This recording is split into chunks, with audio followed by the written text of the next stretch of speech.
Well, now that the lining is sewn, you can see that it matches up widthwise with the body of the skirt.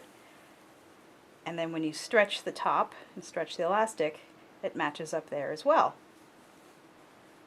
You can see that the lining itself will stretch and it will lay nice and smooth.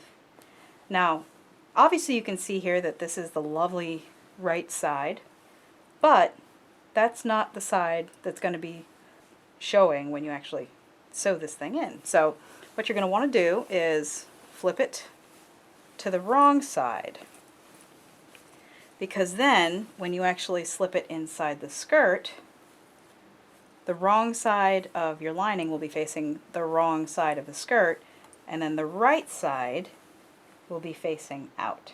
Slip one inside the other. Now, if you have a side seam on your skirt, you know roughly where the sides are. In this case, here's one.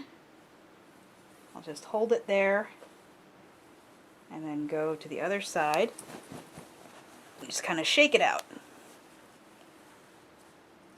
So there we go. Now it's sitting inside, but it's just not sewn down yet. Now a good idea would be to pin it along the inside. You want to pin it on both sides.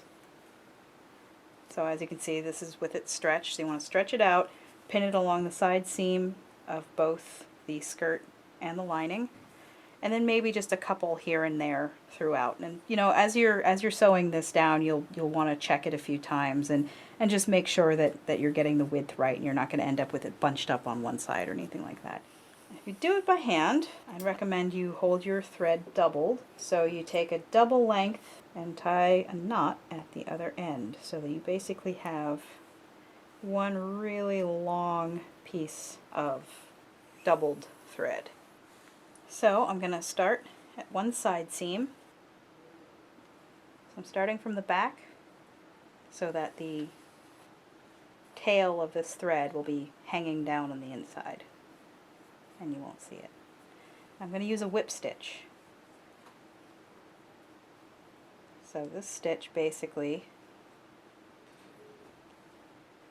will go up through the very top of the lining, then up through the knitted fabric, and repeat over and over. Now, a nice thing about this whip stitch is that you could yank on it here, but it isn't going to pull through. Now if you just sort of did, you know, your regular overhand stitch and went over, under, if you accidentally caught that thread, you could sort of gather up the material. But doing it this way is really sturdy, so you're not going to have to worry about, you know, if I catch this stitch, is it going to pull all of this other fabric together. It sort of feels like a regular overhand stitch though, because you're just doing under, over, and under, over. And I'm basically just lining it up with each knitted stitch.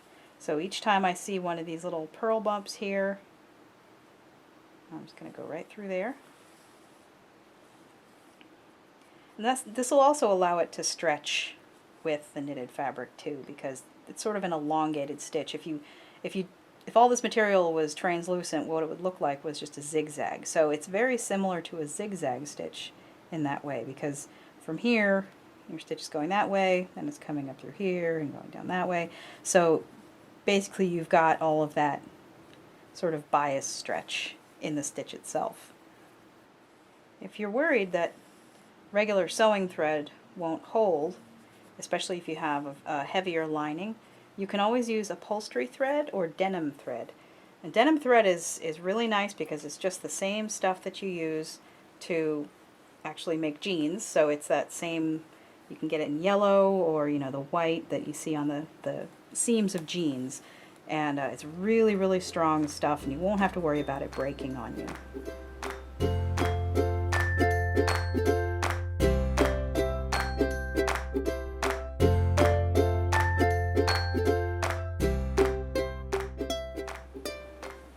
Well, the lining is now completely sewn in. You can see the stitching all the way around.